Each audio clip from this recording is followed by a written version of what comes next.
Assalamualaikum warahmatullahi wabarakatuh. Waalaikumsalam warahmatullahi wabarakatuh.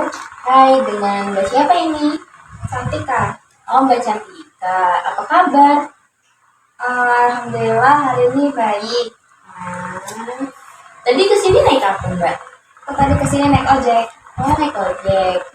Di jalan panas atau enggak? Tadi mendung sih. Mendung tuh nggak hujan ya? Iya, untung nggak hujan. Nggak bagus hujan soalnya. Gimana harinya? Hari ini baik, lancar semua. Cuman lagi mikir gitu hari ini. Oh, pikir soal apa tuh? Aku mikir soal jurusan. Oh, lagi kepikiran jurusan ya? Iya. Cerita dong apa yang bikin kamu kepikiran soal itu? Aku tuh lagi bingung antara jurusan-jurusan pilihan aku sih, mana yang benar-benar aku sesuai sama aku gitu. Oh, pas banget ya. Berarti kita akan ngebahas soal jurusan yang mau Mbak Cantika pilih nih. Tapi sebelum itu saya mau ngejelasin asas-asas dalam konseling. Nah, di konseling itu ada 3 asas, Mbak. Yaitu yang pertama ada asas kerahasiaan, kedua ada asas kesukarelaan, dan yang ketiga ada asas keterbukaan. Nah, kita bahas satu-satu ya. Nah, yang pertama itu ada asas kerahasiaan kan. Semua informasi yang diberikan sama Mbak Cantika dalam proses konseling ini harus dijaga kerahasiaannya oleh saya, baik maupun Mbak Cantika. Nah, hal ini tuh bertujuan agar Mbak Cantika merasa aman dan nyaman untuk berbicara secara terbuka selama proses konseling.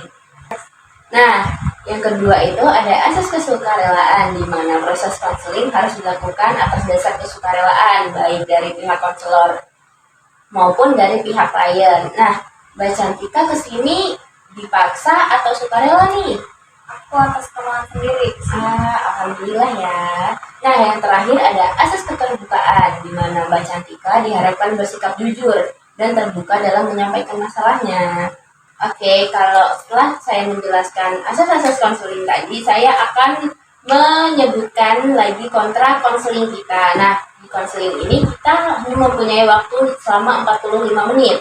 Jadi kalau misalnya 45 menit itu nggak cukup, mungkin kita akan bikin sesi konseling selanjutnya. Nanti jadwalnya akan saya kirimkan ke Mbak Cantika ya. Nah, jadi apa sih yang membuat Mbak Cantika sering kepikiran soal jurusan itu? Aku tuh bingung Kak, soalnya jurusan itu kan banyak banget ya.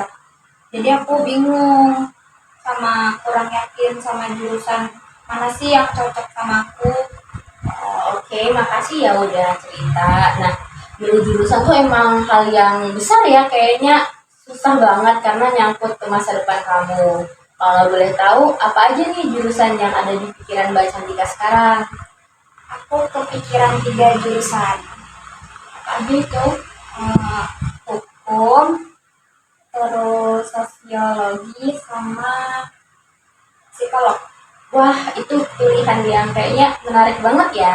Bisa ceritain nggak lebih detail kenapa Mbak Cantika tertarik sama masing-masing jurusan itu? Kalau jurusan hukum itu, aku pribadi tuh pengen negakin hukum di negara ini sih. Soalnya banyak kan pemerintah-pemerintah yang zaman sekarang itu tuh main sombong-sombongkan gitu. Nah, aku gak suka karena apa ya, dari kalangan rakyat kecil juga. Jadi aku mau ngebela rakyat kecil. Oke, kalau jurusan yang kedua sosio ya? Ya, Itu. kalau sosial tuh aku suka karena dia terjun langsung ke masyarakat. Jadi ngamatin masyarakat, perkembangan masyarakat zaman sekarang sama berhubungan sama alam juga. Kalau yang psikologi? Kalau yang psikologi aku tuh pengen tahu gimana sih cara baca karakter orang, terus cara-cara ngatasin permasalahan mental orang gitu. Wah, kamu punya banyak minat dan bakat yang luar biasa ya. Dari ketiga jurusan itu, mana yang menurut Mbak Cantika paling sering dieksplorasi atau Mbak Cantika praktekkan dalam keseharian? Kayaknya yang di bidang psikolog deh. Oke, berarti kamu punya dasar keterampilan psikolog ya. Kalau soal yang sosio nih, apa kamu juga pernah mempelajari soal jurusan itu? Kurang sih yang sosial itu. Soalnya aku jarang ketemu sama orang baru. Oke. Kalau kita bicara soal karir nih, Mbak Cantika pernah nggak sih ngebayangin mau kerja seperti apa di masa depan? Aku sih pengennya kerjanya itu yang ngasah kemampuan kreativitas aku. Terus yang waktunya itu tuh fleksibel sama bisa ngasilin bidang banyak. Wah, bagus sekali. Kalau kita lihat pekerjaan kreatif itu bisa kayak arsitektur, psikologi, dan mungkin bisa memenuhi keinginan kamu nih. Tapi setiap pekerjaan kan juga punya tantangan. Apa yang kamu pikirkan tentang tantangan di bidang-bidang tersebut? Aku takut salah milih jurusan. Habis itu ntar aku malah pelajaran yang gak masuk, terus aku ilmunya gak berkembang. Nah, itu wajar sih kekhawatiran yang kayak Mbak Cantika rasain itu. Tapi untuk mengatasinya, gimana kalau kita coba tes minat dan bakat? Hasilnya mungkin bisa membantu Mbak Cantika melihat bidang apa sih yang cocok untuk potensi dan kepribadian Mbak Cantika. Gimana menurut Mbak Cantika? Boleh? Oke, saya akan jadwalkan tes untuk Mbak Cantika ya. Selain itu, Mbak Cantika juga bisa cari tahu lebih banyak tentang pekerjaan di bidang yang kamu minati. Mbak Cantika pernah ngobrol sama orang yang kerja di bidang itu atau ngebaca pengalaman mereka nggak? Mungkin baca di sosial media. Oke, bagaimana kalau kita buat daftar langkah-langkah? Jadi tuh yang pertama, mungkin Mbak Cantika bisa cari informasi lebih banyak tentang masing-masing jurusan yang Mbak Cantika minati. Misalnya keseharian pekerjaan di hukum, atau pekerjaan psikologi, atau bahkan sosiologi. Nah, yang kedua mungkin Mbak Cantika bisa tanya pengalaman ke orang-orang yang pernah kerja di bidang tersebut, misalnya lewat sosial media atau kenalan. Gimana Mbak Cantika, bersedia nggak? Oke, bagus. Selain itu, Mbak Cantika bisa mencoba kegiatan yang terkait dengan bidang ini. Misalnya Mbak Cantika ikut workshop yang berkaitan tentang hukum, psikologi, maupun sosiologi.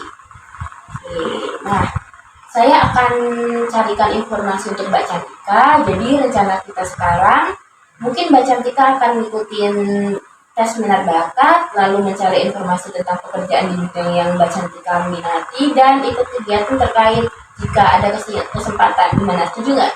Setuju. Oke, bagus. Ingat ya, kamu tidak harus langsung membuat keputusan besar sekarang. Proses ini butuh waktu, dan saya ada di sini untuk mendukung kamu.